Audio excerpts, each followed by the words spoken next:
You're listening to Home Wizards. I'm Cindy Dole. Hey, Eric Stromer. And thanks for hanging out with us. We love to put a smile on your face and just make you feel, like life is great. And you're at your home and couldn't get better. You can make your home great, and you can make your space improved. And just with a couple of quick, great ideas, your whole life can transform. So what about that darn kitchen? We never seem to have enough room for things, and there's probably everyday items that you might have around, either in the garage or something, to help us. Absolutely. Yeah. And I'll tell you, one of the most efficient things that you can do for storage in a kitchen is to utilize found space that you otherwise wouldn't think of, right? Right. So you've got your traditional kitchen cabinets.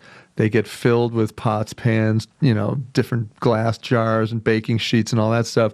Where the heck are you going to find a place to put new things that you could possibly use for storage? Well, how about underneath the cabinet? How about taking the lid of a mason jar or the lid of a screw top jar? And I see this a lot of times in garage storage solutions for nuts and bolts and screws.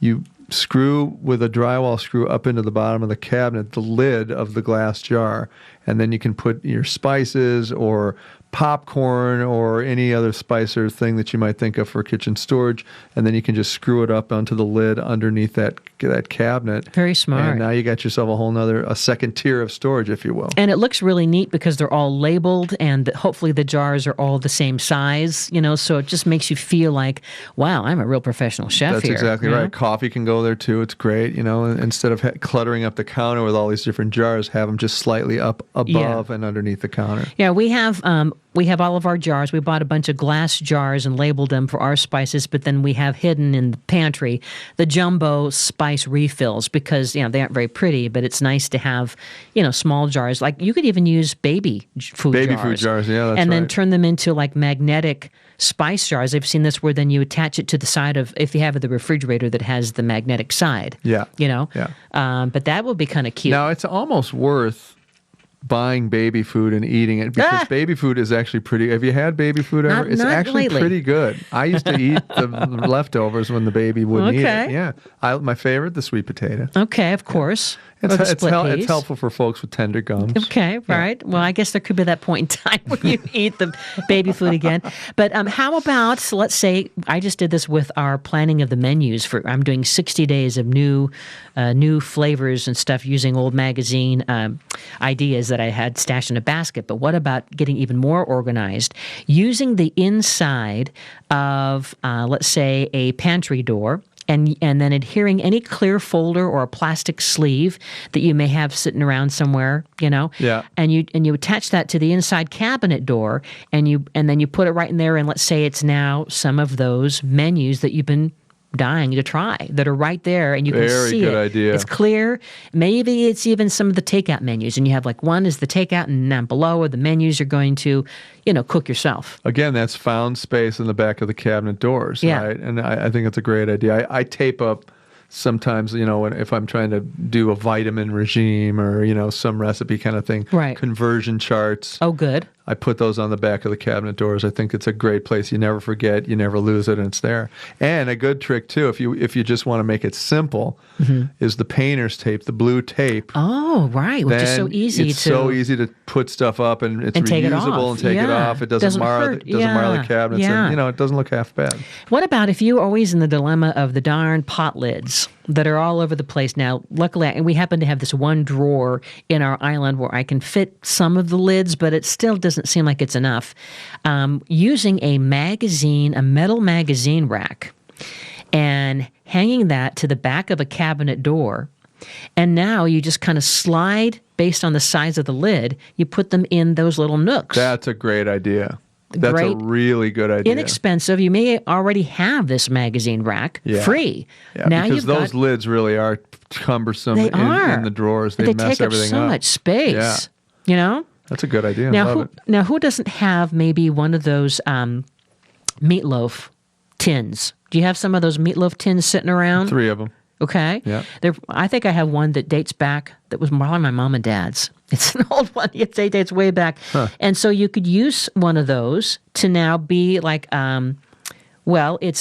it's an instant drawer organizer. It's a container inside a container. Instead of going and buying some more of those things at the container store, now just turn this loaf pan into something to put, let's say, it's all of your cookie decorating supplies or muffin tin Well, things? I'll tell you, I think it was the cookie decorating supplies that got the ants to show up in my house. Oh, yeah. Because my daughter opened them up, And all that spilled a little sugar. bit, all that sugar. It's like instant, come on, Right, boys, here we yeah. go. So this will be a good time to not only deal with the ants, but now kind of corral the... I think you need a container within a container that's airtight Yes. for that sugary stuff, because that can really cause trouble. So maybe it's not just the meatloaf tin, but maybe it has some kind of a lid. Maybe it's almost like some kind of a Rubbermaid thing, right? Yep. What about the next time you go to one of these membership stores, and if you ever buy canned goods, like canned soups, you can never have too much cream of mushroom soup in my book. It always is, or chicken broth. It always is a staple to make different things. Yep.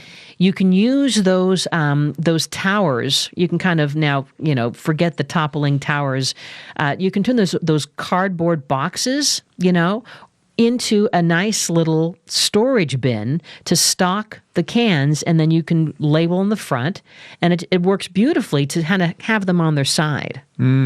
That's kind of great. Yeah. Yeah, good idea. I tell you, I think that the drawer storage and cabinet storage in kitchens are at a premium, and if you get a well-designed kitchen and you're starting your cabinets over again, it makes all the difference. And if you don't, you're fighting an uphill battle, and you're really trying to do corrective measures to make stuff work out for storage, right? And sometimes it's even worth it to try and find off-site space in the house, maybe an old closet that's not too far off the kitchen, to create a place to put those seldom used items like the Cuisinart and the blender. Yes. Maybe a secondary coffee maker. Just get it out of there so there's that a you little aren't bit more using room. all the time. Yeah, exactly. And what about encourage everyone to drink more water, and also to have your own little, part of your coffee and tea bar. If you're a caffeine junkie like Eric and I are, you can turn a coat rack on its side or even screw individual hooks into a wall, and now give everyone their personal hook based on their height, and now their private mug goes there, and it's hanging there, and so it's more instant organization. Unless we're using 500 glasses. Yeah. Which, you don't need to have 500. That's my problem in my house. Right. Everybody takes 5 glasses for 1 glass of water. One little sip, and then it's sitting around. And then you get some friends over there, and pretty soon every single glass is used in the house. And I go to get a glass, guess what? Nothing. Right. You know what I do? Cup my hands together, drink like I'm in a stream, because my kids have taken all my... I know.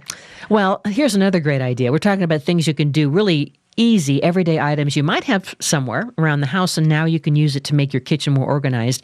If you have, let's say, dish and hand soaps sitting around, if you have one of those cake stands, we love those cake stands because they can be used for so many cute decorative things, apart from pastries, but you can now turn this by gluing a plate. You could even create your own cake stand by gluing a plate on top a wide base candlestick, okay? Maybe, with some really great ceramic glue, right? And now it's going to free up some counter space, and you put a couple little soap dispensers and a sponge and a towel. Oh, that's your second tier. It's just sitting there in your kitchen, and it just kind of, it opens up the counter. Because sure does. As opposed to having everything sit there flat on the counter, it's elevating it, and it looks like it's now like a little collection. Yeah, my biggest issue is the cutting board drying station. Now, what do you mean? Because I've got like 3 or 4 different size cutting boards that I always use every So how to meal. dry them, where to let them drip dry. Yeah, there's not a good solution to do that. And so I've actually created a little thing that I built with little wood dowels that act like almost combs to hold boards, right? Like the magazine rack idea. Exactly, almost. like a magazine rack. And that's one solution. But, that I think is something that what the drying racks don't address are large cutting boards and where to dry them. So that's a good idea. If you can create sort of that kind of a magazine rack for cutting boards, it works really well. Another thing, if you happen to have a muffin tin, a muffin pan, and you aren't making muffins that often, or maybe you go to a garage sale and they have an old muffin tin that's very vintagey, you can now use that as an organizing tray in a drawer. Or you could even slide one onto a cupboard shelf to organize little teeny tiny baking supplies, or maybe it's food coloring and toothpicks or whatever. I mean, the idea is little teeny tiny pieces, now they have a home. Or I love the idea of turning, let's say, an old metal rake and removing the handle from that metal rake and anchoring that to a wall with screws, and now flipping it upside down and sliding the stem of wine glasses Oh, wow, into that's that. good. And so you have this very kind of rustic, Really good idea. or how about, don't forget the grate, the cheese grate. If you turn that upside down and mount it to a wall, it is genius for pens and pencils or small kitchen like spoons and utensils, and it's very Oh, colorful. yeah, yeah. And again, it looks Like very a holster. vintage. Yeah, so Yeah. upside down with the handle down and the wide part up at the top, and just secure it to a wall. Great. Anyway, great things you can do with the grater and more. We'll put this all on the website. Eric Stromer, Cindy Dole, you're listening to Home Wizards.